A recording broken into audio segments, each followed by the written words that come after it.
27 décembre 2004. Ce jour-là, notre système solaire est frappé de plein fouet par un flash d'énergie très intense. À l'origine de ce fantastique éclair, à 50 000 années-lumière de la Terre, les astronomes détectent un objet étrange, un magnétar, c'est-à-dire une étoile effondrée sur elle-même, au champ magnétique phénoménal.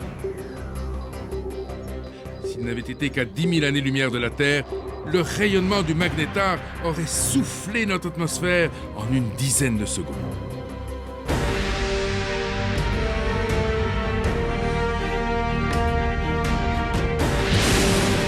À court terme, le réchauffement climatique, mais à long terme, sommes-nous menacés par une nouvelle glaciation ? En basculant sur son axe, le champ magnétique terrestre pourrait-il nous livrer aux colères de notre étoile ? Quel est le secret des extinctions de masse qui, à 5 reprises, ont anéanti la quasi-totalité de la vie sur la Terre ? Apophis, ce petit astéroïde, pourrait-il percuter notre planète en 2036 ? Les sursauts gamma, des rayons venus du fond de l'espace. C'est le plus dangereux et le plus mal connu des feux du ciel.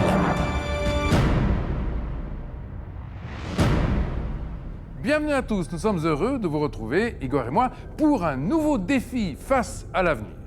Derrière moi, voici la Terre. Elle tourne sereinement depuis des milliards d'années dans le cosmos. Et lorsque la nuit, vous levez la tête vers le ciel, vous avez l'impression que tout y est totalement calme, pour toujours. Immobiles, les étoiles et les constellations y brillent en silence, sans que jamais rien ne change.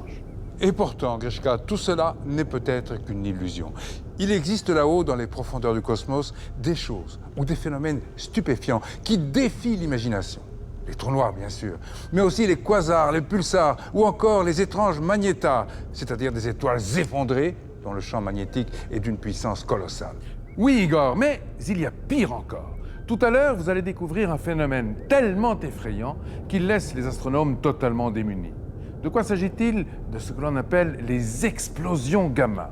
Imaginez, en quelques secondes à peine, généralement moins d'une minute, l'explosion gamma rayonne d'une énergie plus puissante que celle des milliards d'étoiles de toute une galaxie. Alors, heureusement, ces objets sont loin, très loin de nous. Mais même à ces distances, sommes-nous réellement protégés de leur action dévastatrice? Mais ce n'est pas tout. La Terre elle-même est régulièrement affectée par des phénomènes parfois dévastateurs.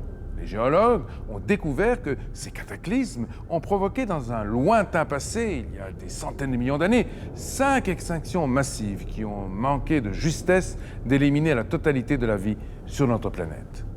Alors, quel point commun entre ces phénomènes terrestres et cosmiques?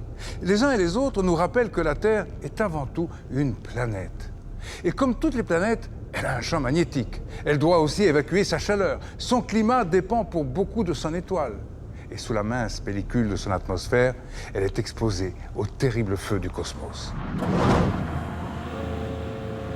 Dès l'aube de l'humanité, les hommes ont levé les yeux vers le ciel pour y lire les signes précurseurs, envoyés par les dieux, d'un possible anéantissement. Mais ils étaient encore bien loin de se douter que notre planète, la Terre, n'est pas isolée dans son coin d'univers, qu'elle interagit avec l'ensemble du cosmos.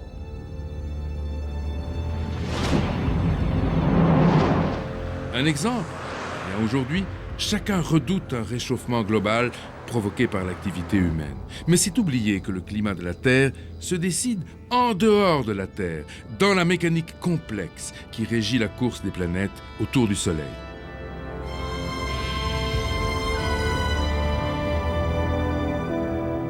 Résultat, il est pratiquement certain que dans l'avenir, nous serons confrontés à une nouvelle ère glaciaire.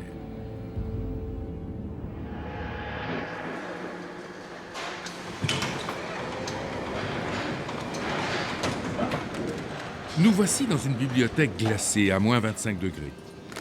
Dans ces chambres froides, les chercheurs du laboratoire de glaciologie de Grenoble conservent ces précieuses archives prélevées en Arctique ou en Antarctique, expédition après expédition.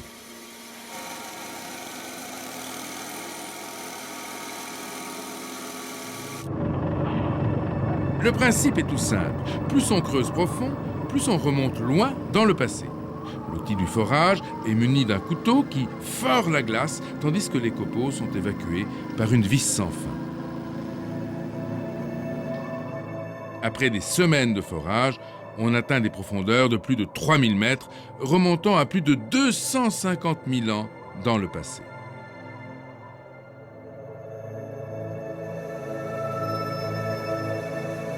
Une fois découpées, les carottes de glace nous livrent les traces de la dernière période glaciaire, il y a 100 000 ans, qu'on appelle la glaciation de Würm.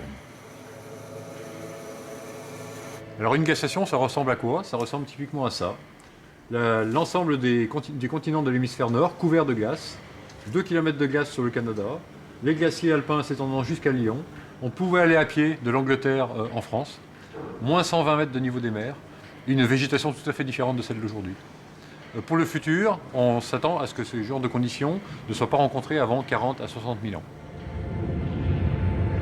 L'origine d'une glaciation ne se trouve pas sur la Terre, mais bien plus loin, dans le ciel. Retenez bien ce nom. Milutin Milanković, serbe et géophysicien. C'est lui qui, le premier, a compris les causes astronomiques des grandes glaciations. Et voici les deux responsables, nos lointaines voisines, Saturne et Jupiter. Ces deux planètes sont si grosses que leur masse déforme périodiquement l'orbite de la Terre et la rend plus elliptique.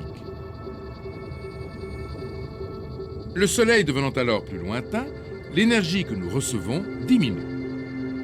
L'évolution de l'orbite de la Terre autour du Soleil fait que la quantité d'énergie reçue à la surface de la planète change au cours du temps. Si l'on prend à nos latitudes la neige qui tombe en hiver, il faut qu'il y ait suffisamment d'énergie en été pour la faire fondre. Si cette énergie n'est pas suffisante, la neige va subsister en été, on va commencer à former un glacier qui va s'étendre. Or ce glacier est blanc, donc il réfléchit vers l'espace une bonne partie de l'énergie reçue du Soleil. C'est ce qui permet d'amplifier le phénomène et du coup de rentrer dans une glaciation.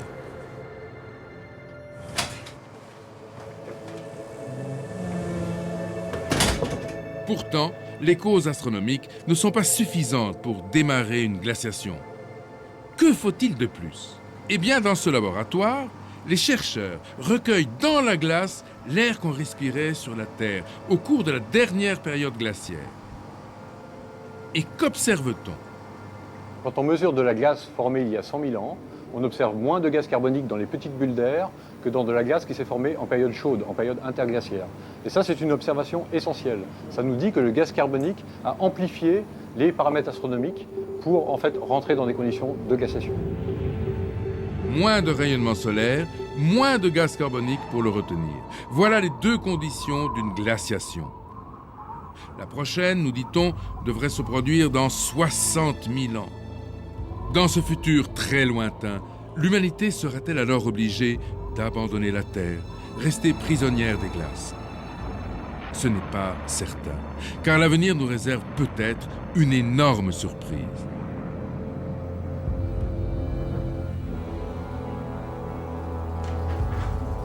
Nous sommes au commissariat à l'énergie atomique de Saclay. Et voici Gilles Ramstein, paléoclimatologue. Depuis des années, avec son équipe, il met au point des modèles informatiques qui racontent 3 avenirs possibles. En fait, tout dépend de nous, de la manière dont nous continuerons ou pas à perturber le climat en rejetant du gaz carbonique dans l'atmosphère. Pour commencer, le premier scénario est bien sûr utopique. Il suppose que l'humanité, dans sa grande sagesse, arrête immédiatement les dégâts. Dans ce cas, le cycle des glaciations se déroule normalement. La prochaine, comme on peut le voir, commence dans 50 000 ans pour culminer dans 150 000 ans.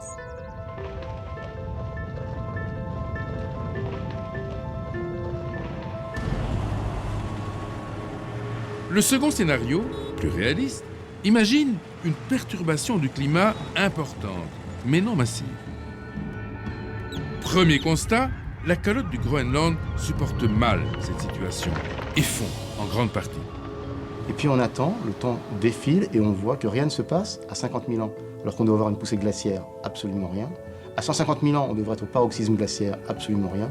Et il faut attendre 220 000 ans pour qu'une nouvelle poussée glaciaire commence et qu'elle augmente jusqu'à atteindre son paroxysme à peu près 100 000 ans après. Enfin, troisième scénario. L'homme ne fait aucun effort pour limiter les rejets de gaz carbonique dans l'atmosphère.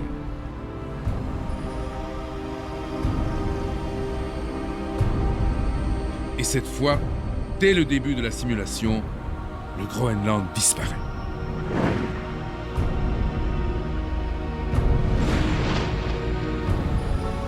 Mais chose plus extraordinaire encore dans cette simulation, c'est que pas de poussée de glaciaire à 50 000 ans, pas plus à 150 000, rien à 220 000, et en fait rien du tout sur les 300 000 ans de la simulation.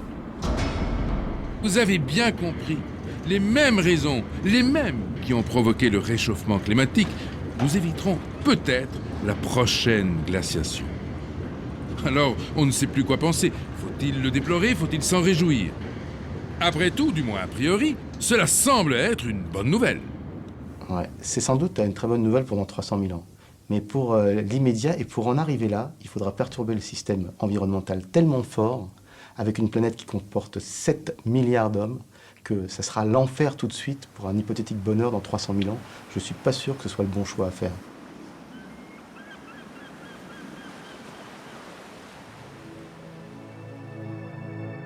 Mais nous n'en sommes pas encore là. Pour l'heure, ne perdons pas de vue que la Terre est une planète avant d'être notre maison.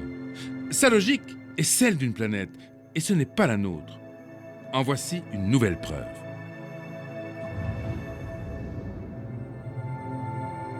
Imaginez qu'on enferme la Terre dans un cocon. Transparent, le cocon laisserait passer la lumière du soleil, mais il serait assez étanche pour être un bouclier.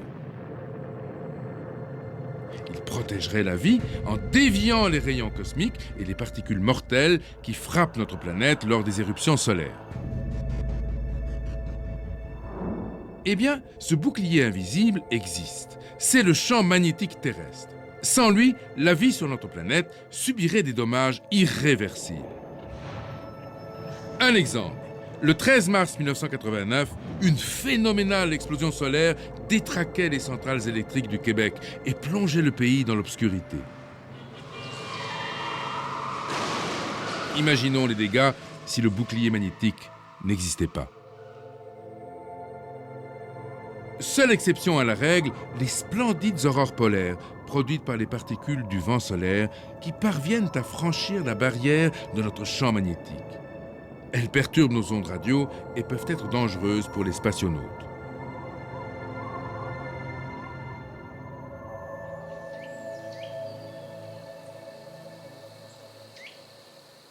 À présent, nous voici au cœur d'une forêt, dans la région d'Orléans.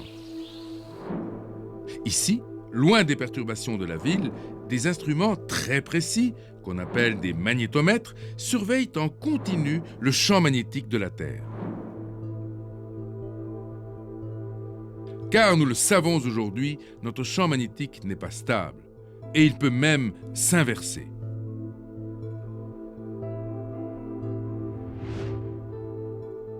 Voici deux fragments de basalte.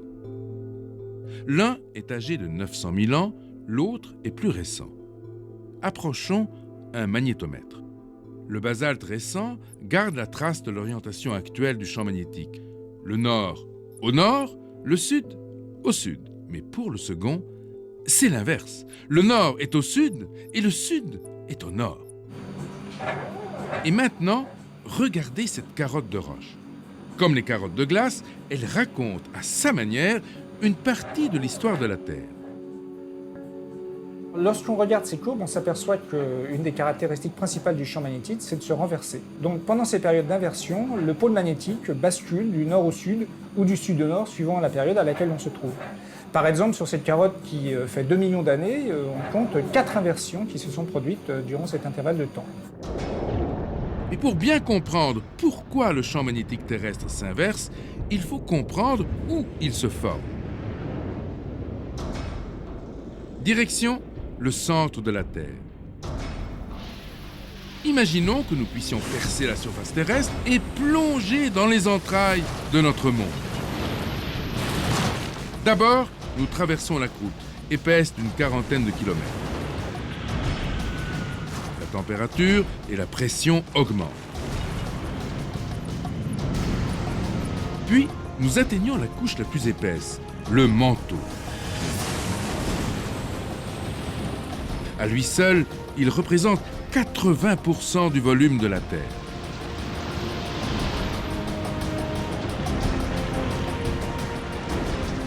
Mais bientôt, le manteau se change en une pâte visqueuse et brûlante. C'est le manteau inférieur, épais de 2000 km.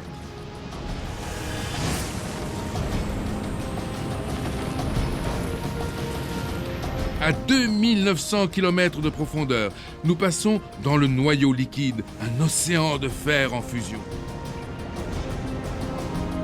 Le noyau liquide est bouillant, car à chaque instant, il doit évacuer vers la surface la chaleur terrible du centre de la Terre.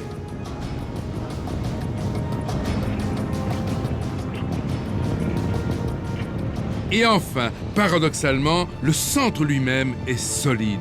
C'est la graine, une boule de fer de 1200 km de rayon.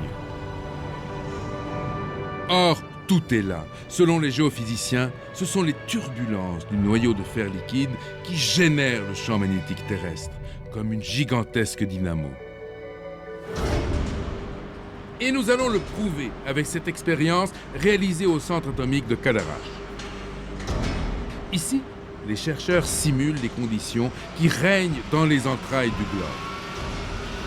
L'expérience commence. Les moteurs sont lancés à une vitesse de 1500 tours par minute. Cette citerne alimente en sodium liquide une cuve cylindrique, l'équivalent du noyau de fer liquide au centre de la Terre.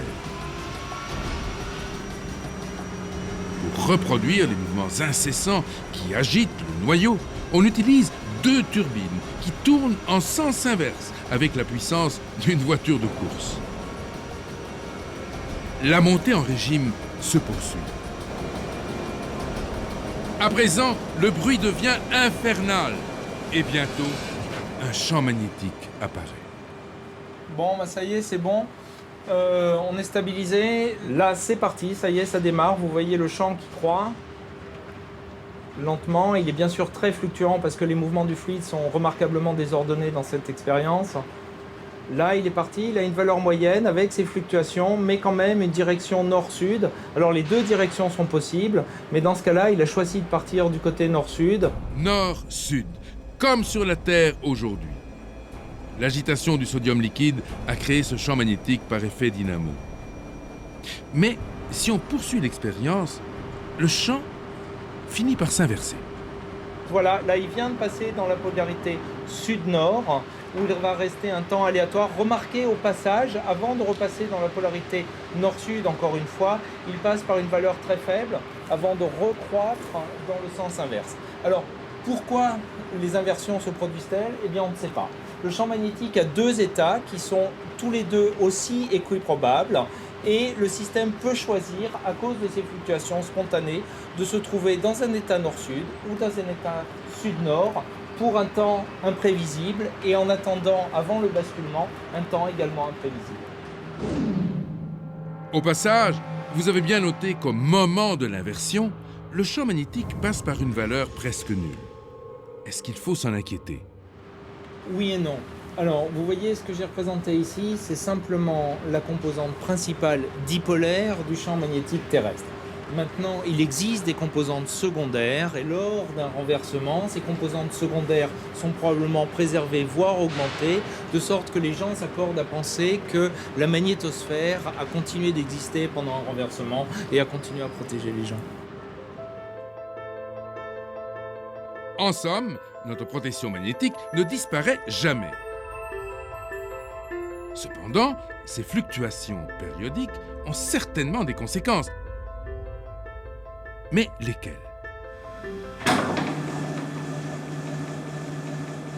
Voici l'observatoire magnétique de Saint-Maur-des-Fossés, déplacé en province en 1901 à cause des perturbations électromagnétiques causées par l'arrivée du tramway. Désormais, dans ce laboratoire, les géophysiciens mesurent les variations à court terme du champ magnétique sur des vestiges archéologiques. Et ce qu'ils ont trouvé est surprenant. Alors, nous avons trouvé des relations tout à fait étonnantes entre les variations de l'intensité du champ magnétique terrestre et certains événements dans l'histoire des civilisations humaines. Alors, cette relation, elle n'est pas directe, il s'agit d'une relation indirecte, et ce lien entre le champ magnétique terrestre et l'histoire des civilisations serait le climat. Par exemple, ici, vous voyez un fragment qui porte la trace d'un de nos événements géomagnétiques. Il s'agit d'un fragment d'un carreau de dallage qui date du XIVe siècle. Et le XIVe siècle, c'est le début du petit âge glaciaire, qui va ensuite durer jusqu'au milieu du XIXe siècle. Donc là, il s'agit d'un événement géomagnétique et climatique exceptionnel au cours des derniers millénaires. Alors vous voyez ici des briques qui portent la trace d'un autre événement géomagnétique, daté cette fois-ci du 8e siècle après Jésus-Christ. Et le 8e siècle après Jésus-Christ est également marqué par des phénomènes de sécheresse en Amérique centrale. Et d'après certains archéologues, ces périodes de sécheresse auraient provoqué la disparition de la civilisation classique maya.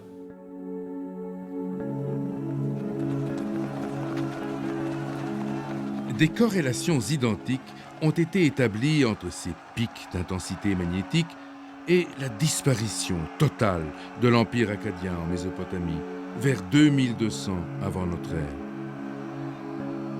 Ou encore celle de l'ancien Empire égyptien à la même époque.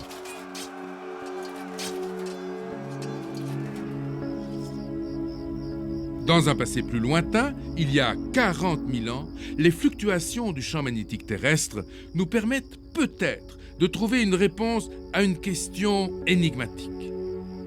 Il y a 40 000 ans, l'intensité du champ s'est considérablement affaiblie et donc le champ magnétique ne nous protégeait plus comme il le fait d'habitude.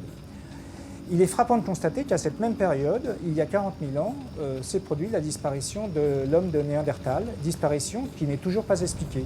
Cette hypothèse du champ magnétique donc, reste plausible puisqu'on peut supposer que lorsque le champ magnétique est très faible, la couche d'ozone qui nous protège a diminué considérablement et donc on peut imaginer que la pénétration importante des rayonnements ultraviolets aurait affecté considérablement l'homme de Néandertal et provoqué sa disparition. Mais attention, qu'on ne fasse pas dire aux chercheurs ce qu'ils ne disent pas. Les fluctuations du champ magnétique terrestre ne font pas, à elles seules, l'histoire des civilisations. Les hommes sont sur le devant de la scène. Mais le théâtre a son importance. Et le théâtre, répétons-le, c'est une planète.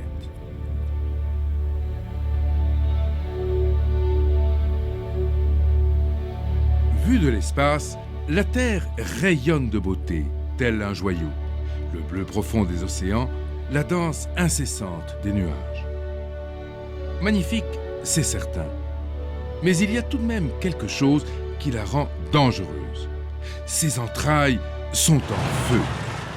Des milliers de degrés, et cette chaleur infernale doit périodiquement s'évacuer par tous les moyens, y compris les pires pour les malheureuses créatures qui s'agitent à sa surface. Depuis quelques dizaines d'années, les géologues découvrent le pouvoir dévastateur d'un volcanisme géant qu'ils appellent le volcanisme des points chauds. Ce sont des éruptions qui nous arrivent tels d'immenses chalumeaux depuis les régions très chaudes du manteau terrestre.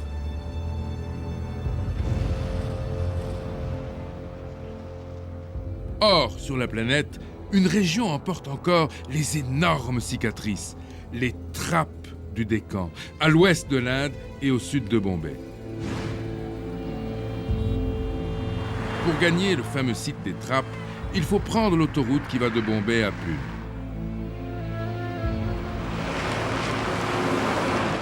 Puis, on prend des routes de traverse pour gagner le plateau de Mahabaleshwar, à 1500 mètres d'altitude.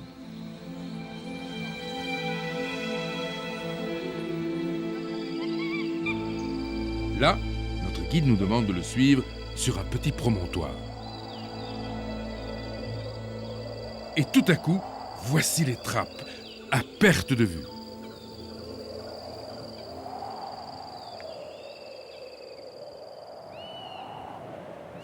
En suédois, le mot « trappe » veut dire « escalier ». Il décrit assez bien la réalité. Ces montagnes ressemblent à des escaliers, mais des escaliers géants. C'est de la lave accumulée, le produit d'une série d'éruptions gigantesques datant de 60 à 70 millions d'années. Et nous le savions puisque nous étions venus pour cela.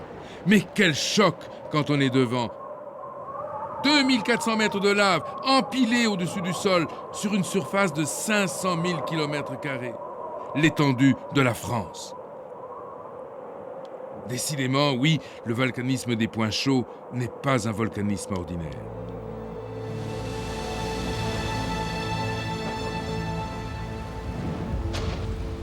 Alors pourquoi est-ce que le volcanisme des points chauds est si violent? Il y a deux choses. Il y a le volume des laves et il y a la vitesse à laquelle elles sortent. Le volume des laves, il est gigantesque parce que probablement ce volcanisme provient des tréfonds du manteau terrestre. À presque 3000 km de provenance sous nos pieds, il se forme une instabilité, un peu comme dans ces fameuses lavalampes, ces lampes du temps de la civilisation et de la culture hippie, où on voyait une espèce de boule de cire rouge monter chauffée par une lampe. Quand la tête arrive à la surface, elle va craquer la surface, elle va entrer en éruption, et nous allons avoir ce volume énorme. Mais la question, c'est en combien de temps? Plus nos travaux ont avancé, plus nous nous sommes aperçus que ces coulées de lave sont arrivées dans des temps extraordinairement brefs, en injectant des quantités épouvantables de gaz carbonique et surtout de gaz sulfureux qui a créé des puits acides, créé un hiver, puis une période de réchauffement, bref, un environnement épouvantable qui a conduit à l'extinction des espèces. Car l'histoire de la vie sur notre planète a été jalonnée de terribles catastrophes. Et pour nous en convaincre, prenons maintenant une image.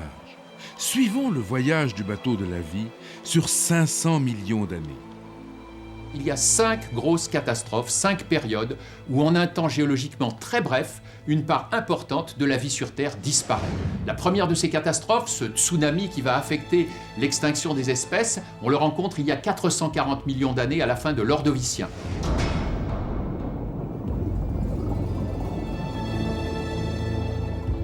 La vie repart et on en ramasse un deuxième dans la figure il y a 360 millions d'années au moment du Dévonien.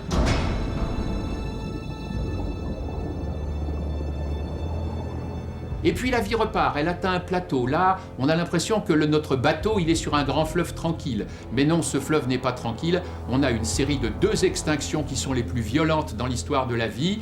2 extinctions qui, globalement, vont effacer 95% des espèces, peut-être 99% de toute la vie sur Terre. Ça veut dire que la vie est passée à 1% de l'extinction complète. Il aurait fallu tout recommencer, vous imaginez, des milliards d'années. Mais en fait, ce 1%, ce sont nos ancêtres d'ailleurs, c'est les ancêtres de tout ce qu'on voit sur la vie sur Terre aujourd'hui, eh bien ça redémarre de plus belle et la diversité dépasse ce qu'elle avait été au cours de l'ère primaire. Manque de chance, très rapidement, à la fin du Trias, il y a 200 millions d'années, 4e choc.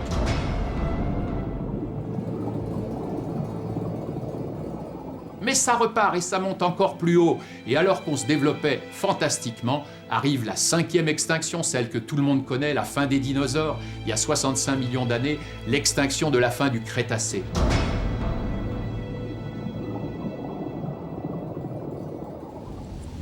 Selon Vincent Courtillot, toutes ces extinctions, sauf celle de l'Ordovicien, seraient associées à des trappes repérées. En particulier, la fameuse extinction des dinosaures, il y a 65 millions d'années, serait due au volcanisme géant du Décan et à l'impact d'un énorme astéroïde dans le golfe du Mexique.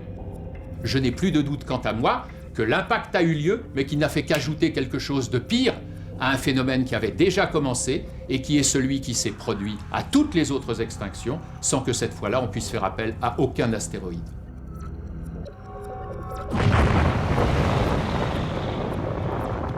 Et à chaque fois, la vie est sortie transformée, bouleversée de ces immenses extinctions. Rien ne sera plus jamais comme avant.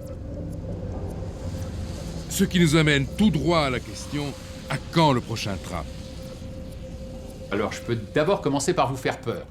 Et pour vous faire peur, je dis quoi? Eh bien, nous avons calculé le temps moyen entre 2 trappes. On a toute une série, nous n'avons parlé que des plus importants, mais il y en a plus que ce dont on a parlé. Il y en a une douzaine environ depuis 500 millions d'années. En moyenne, il y en a un tous les 30 millions d'années. Ah, et de quand date le dernier gros? Le dernier gros, ce sont les trappes d'Éthiopie. C'est le plateau sur lequel est construite la capitale d'Addis Abeba. Ce trappe-là, il a quel âge? Il a 30 millions d'années. Le dernier grand trap, c'est il y a 30 millions d'années. Il y en a un tous les 30 millions d'années. Le prochain, c'est demain. C'est demain avec une barre d'erreur qui se compte en millions d'années. Et quand un prochain objet va monter des fonds du globe, il montera probablement à une vitesse de quelques dizaines de centimètres par an. Il déclenchera tout un tas de phénomènes sismiques et volcaniques qu'on verra sans doute un bon million d'années à l'avance. Le problème, c'est que l'espèce humaine, elle a en gros 1 million d'années. Donc on a la durée de vie de l'espèce humaine pour voir arriver le prochain.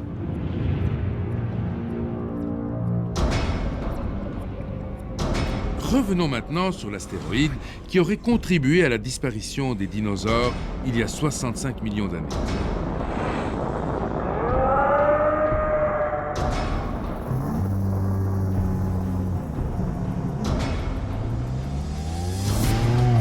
Aujourd'hui, les astronomes ont identifié le responsable. Un fragment de 10 km, issu de la famille Battistina. Un groupe de bolides échappés de la ceinture des astéroïdes et qui rôdent dans les parages de notre planète. Question. Une telle catastrophe pourrait-elle se reproduire demain ou après-demain? Réponse, peut-être. Et le cinéma à grand spectacle ne s'est pas privé d'user de l'argument.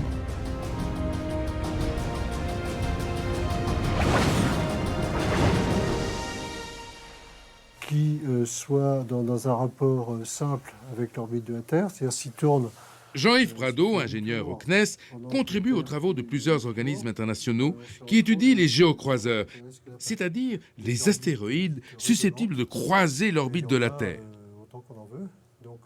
6674 d'entre eux sont répertoriés, dont 1086 objets potentiellement dangereux. Pour présenter un danger planétaire, il faut un astéroïde de diamètre supérieur à 1 km. Il y en a 1 millier qui a été découvert et aucun n'est sur une trajectoire d'impact. Il en reste encore quelques dizaines à répertorier, à identifier. On peut espérer que dans ces quelques dizaines, il n'y en ait pas non plus qui soient sur une trajectoire d'impact. Si une catastrophe planétaire semble pour le moment exclue, le risque d'un impact avec des objets plus petits n'est pas nul. En décembre 2004, un astéroïde de 270 mètres de long, baptisé Apophis, avait inquiété les spécialistes qui redoutaient une collision avec la Terre en 2029. Mais l'année suivante, l'alerte est levée. De nouvelles observations démontrent qu'Apophis ratera la Terre d'au moins 32 000 km. Alors on respire, mais on a peut-être tort.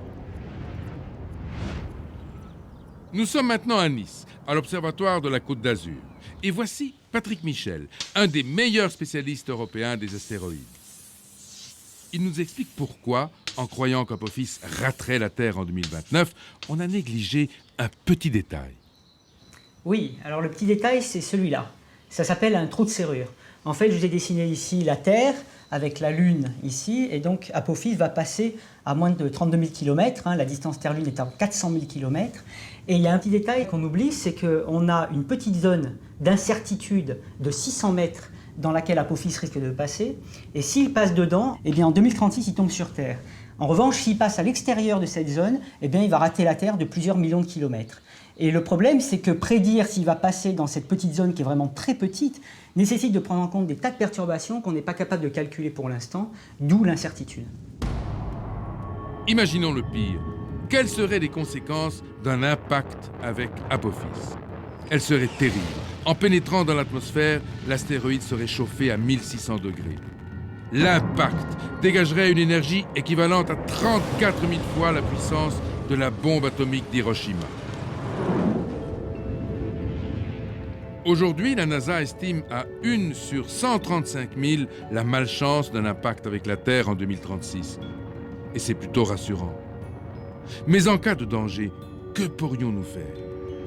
Première solution, pulvériser le bolide. Bien sûr, la méthode semble efficace, mais elle est risquée à cause des retombées.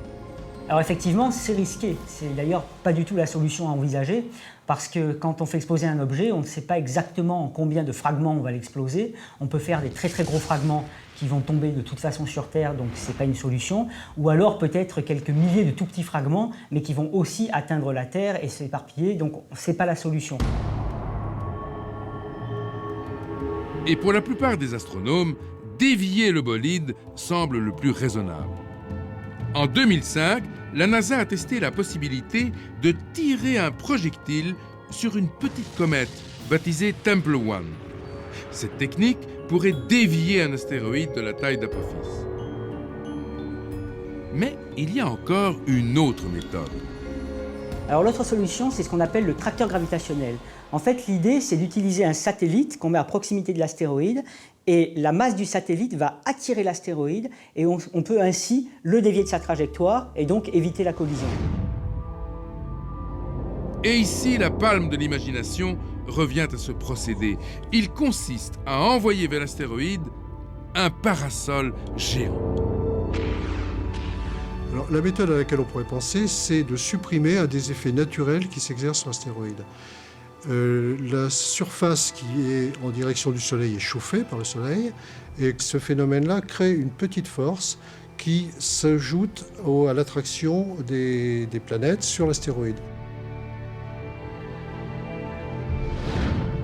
Donc si on supprime cette force, on modifie la trajectoire. C'est un effet qui est très faible, mais si on cumule sur plusieurs années, on arrive à des déviations qui peuvent atteindre plusieurs centaines de kilomètres. Donc par rapport à une trajectoire d'impact, ça peut changer complètement la donne. Évitez de crier au loup, mais y pensez toujours. C'est pourquoi, à l'initiative de la Société internationale d'astronautique, devrait être créée une chaîne d'observatoires permanents des astéroïdes. L'important, c'est de les voir venir de loin.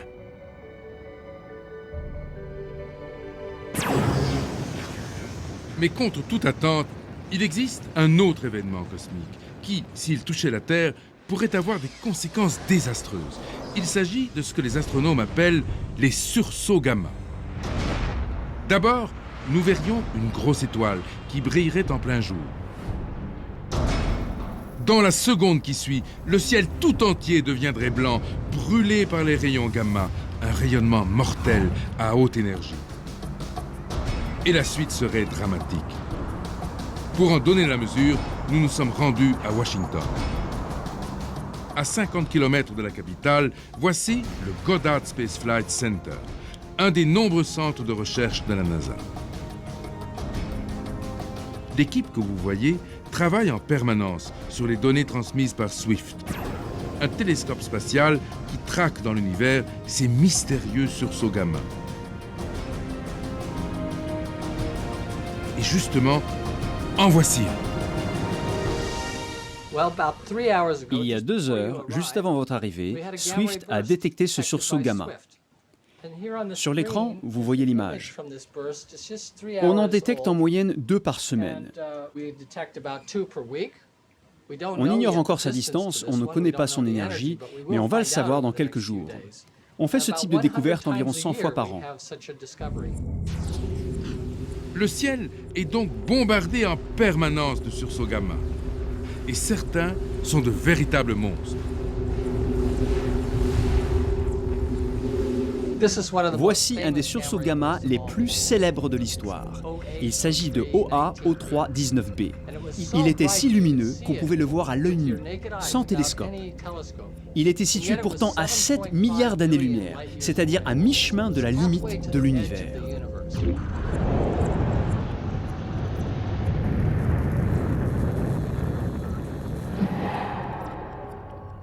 Mais qu'est-ce qu'un rayonnement gamma? Eh bien, il est très facile de le comprendre quand on regarde le spectre des fréquences électromagnétiques. Les rayons gamma ont des longueurs d'onde les plus petites du spectre des fréquences électromagnétiques. Ce spectre va de l'onde radio à l'infrarouge, de la lumière visible à l'ultraviolet et aux rayons X, et enfin aux rayons gamma. Une onde radio a une longueur d'onde très longue. Un rayon gamma a une longueur d'onde très courte. Plus une onde est courte, plus elle a d'énergie. Et les rayons gamma ont une énergie énorme qui les rend dangereux. Il faut rappeler que les bombes nucléaires produisent beaucoup de rayons gamma.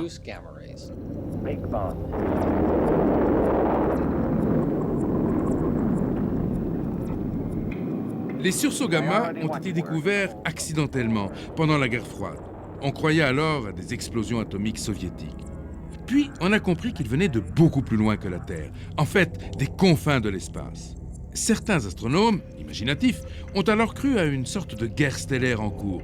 C'était bien sûr l'époque de la célèbre saga de la guerre des étoiles. Or aujourd'hui, nous savons que les sursauts gamma sont émis par des explosions d'étoiles. Certains sont courts, à peine quelques fractions de seconde. Un sursaut court est provoqué par la collision de deux étoiles très massives, qu'on appelle des étoiles à neutrons. En tombant l'une sur l'autre, ces deux étoiles fusionnent en provoquant une gigantesque explosion.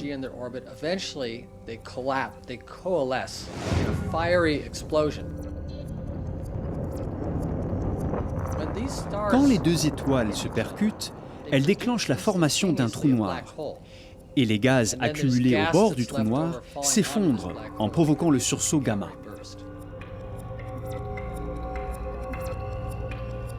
Les sursauts longs, qui durent plusieurs secondes, sont produits par des explosions d'étoiles monstrueuses, 40 à 100 fois plus massives que notre Soleil. Ces étoiles supergéantes évoluent sur un tout autre mode que notre Soleil. Quand leur noyau explose, ils s'effondrent en formant un trou noir très massif. Mais ensuite, tout le gaz expulsé par l'étoile est capturé par le trou noir.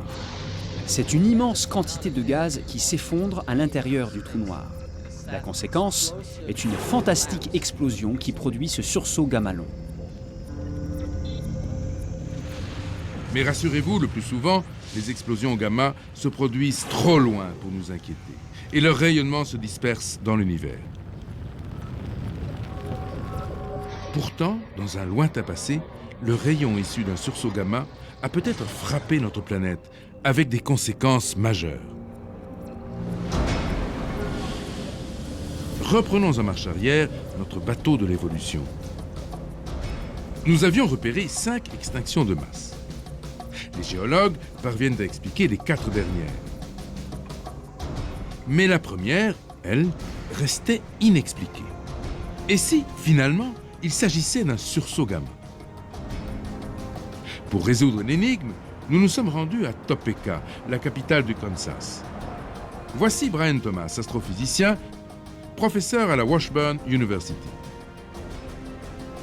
Et il nous dit ce qui s'est passé il y a 450 millions d'années. Mon hypothèse est qu'un sursaut gamma s'est produit il y a 450 millions d'années et a touché notre atmosphère en provoquant l'extinction des trilobites. Ce sont de petits animaux marins de la classe des arthropodes. Nous faisons cette hypothèse car nous avons retrouvé quelques-uns de ces trilobites au fond de l'océan, où ils avaient le plus de chances de survivre, alors que les espèces qui vivaient près de la surface ont été victimes de l'extinction. Dans les fonds marins, les espèces qui ont survécu ont été protégées du rayon gamma par la quantité d'eau qui faisait écran. Grâce au satellite Swift, nous savons aujourd'hui que les sursauts gamma nous arrivent de partout dans l'univers. Mais alors, la catastrophe d'hier pourrait-elle se reproduire demain? Et comment évaluer la menace? Tout dépend de la distance du sursaut gamma et de la direction de son rayon, s'il est orienté ou non vers nous.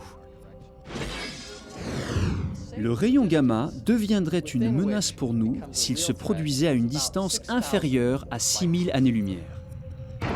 Traduction, si le sursaut gamma se produit à moins de 60 millions de milliards de kilomètres de la Terre, la catastrophe est assurée. Et dans ce cas, quel serait le scénario? Premier acte, le flash. Mais que se passe-t-il ensuite? Au lendemain d'un sursaut gamma, on assisterait à une modification chimique de la haute atmosphère qui provoquerait la disparition complète de la couche d'ozone qui protège notre planète. Les rayons ultraviolets du Soleil pénétreraient par cette brèche, provoquant de terribles dégâts sur les organismes vivants.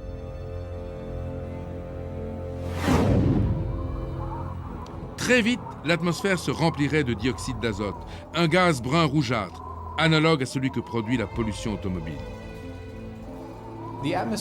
Notre atmosphère deviendrait beaucoup plus sombre car le sursaut gamma provoquerait la formation d'une grande quantité de dioxyde d'azote, un gaz de couleur brune qui absorbe toute la lumière visible.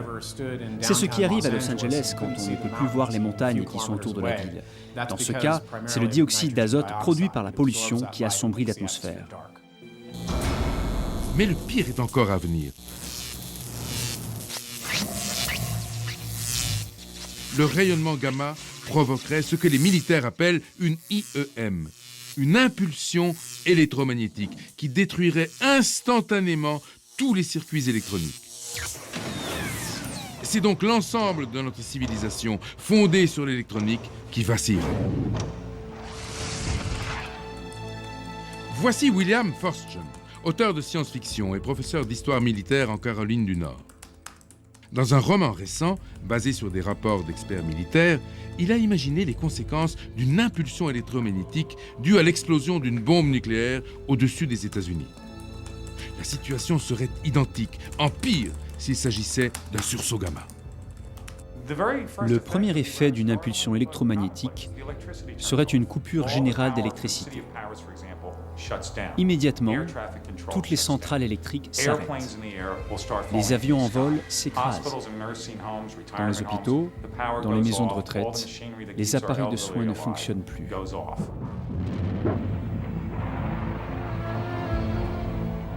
À la fin du premier jour, les grandes villes deviennent invivables. Plus d'eau, plus de services médicaux. Les cardiaques qui portent des pacemakers décèdent. Les personnes âgées souffrent terriblement, car si l'événement a lieu en hiver, il n'y a plus de chauffage.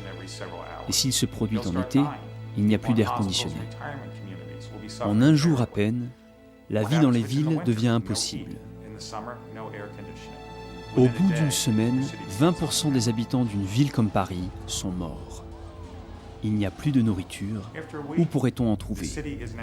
Toutes les routes sont envahies par des millions de réfugiés en quête d'eau potable ou de protection. Et voici que surgit un nouveau problème. Que fait-on des prisonniers? Si on les garde en prison, ils meurent. Faut-il les laisser sortir? Chacun doit se poser cette question. C'est un monde pervers qui commence, où chacun devra se battre pour sa vie.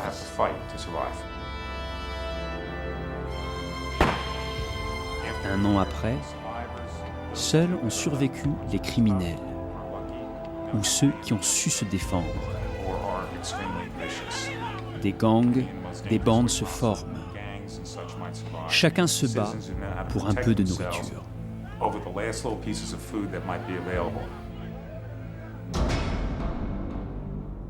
Et ce n'est pas fini. Voici la troisième phase de l'extinction. L'effet majeur d'un tel événement se situerait au niveau de la stratosphère, où le dioxyde d'azote va perdurer de nombreuses années, avec pour conséquence une diminution de la quantité de lumière solaire. Cela provoquerait un refroidissement global et probablement une période de glaciation. Encore une fois, la probabilité d'une telle catastrophe est très faible, mais pas totalement nulle. Il existe, à environ 7000 années-lumière de la Terre, donc finalement pas si loin, une énorme étoile en fin de vie. Il s'agit d'Eta Carina, un astre 150 fois plus massif que notre Soleil. Nous savons qu'Eta Carina est une étoile susceptible d'exploser en supernova et de produire un sursaut gamma. La question est de savoir si l'axe de rotation de cette étoile est pointé vers la Terre ou non. Il y a des incertitudes à cet égard. S'il est effectivement pointé vers la Terre, le sursaut pourrait, compte tenu de sa distance, causer de sérieux dégâts à notre planète.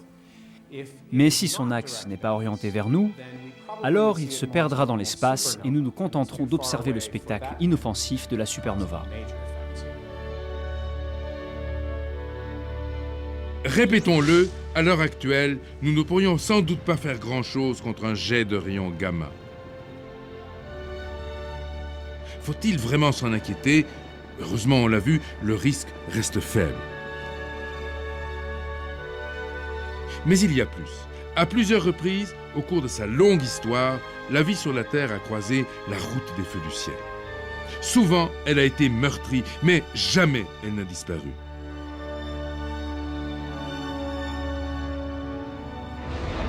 Car les feux du ciel ne sont pas seulement destructeurs, ils sont aussi créateurs. Ainsi, les explosions d'étoiles massives, si redoutables, dispersent aussi dans l'espace les atomes lourds dont sont faites les molécules qui sont à la base de la vie. Quant aux rayons cosmiques que nous envoient ces explosions, ils provoquent des mutations dans l'ADN de nos cellules. Et parfois pour le meilleur. Car c'est peut-être l'une de ces mutations qui, il y a quelques millions d'années, a permis à un grand singe de se dresser sur ses pattes, puis d'évoluer pour devenir un beau jour l'Homo sapiens.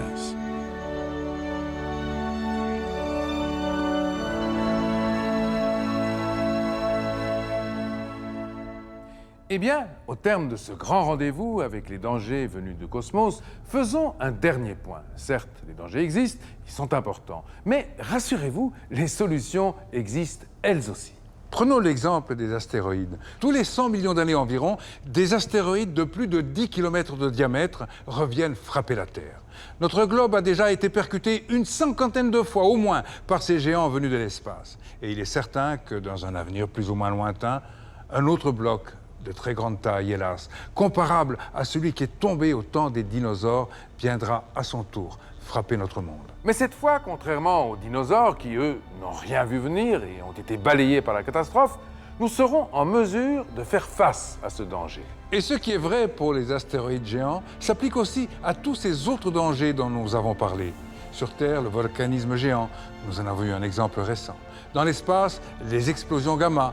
Le défi est immense, mais nous saurons le relever, à condition de nous préparer dès aujourd'hui, d'inventer les formidables technologies nécessaires. En bref, de faire confiance en la science. Eh bien oui, Igor, c'est cela le sens de notre rendez-vous avec vous aujourd'hui. Un rendez-vous qui, une fois de plus, nous rappelle que dans le vaste univers, rien, vraiment rien n'est impossible.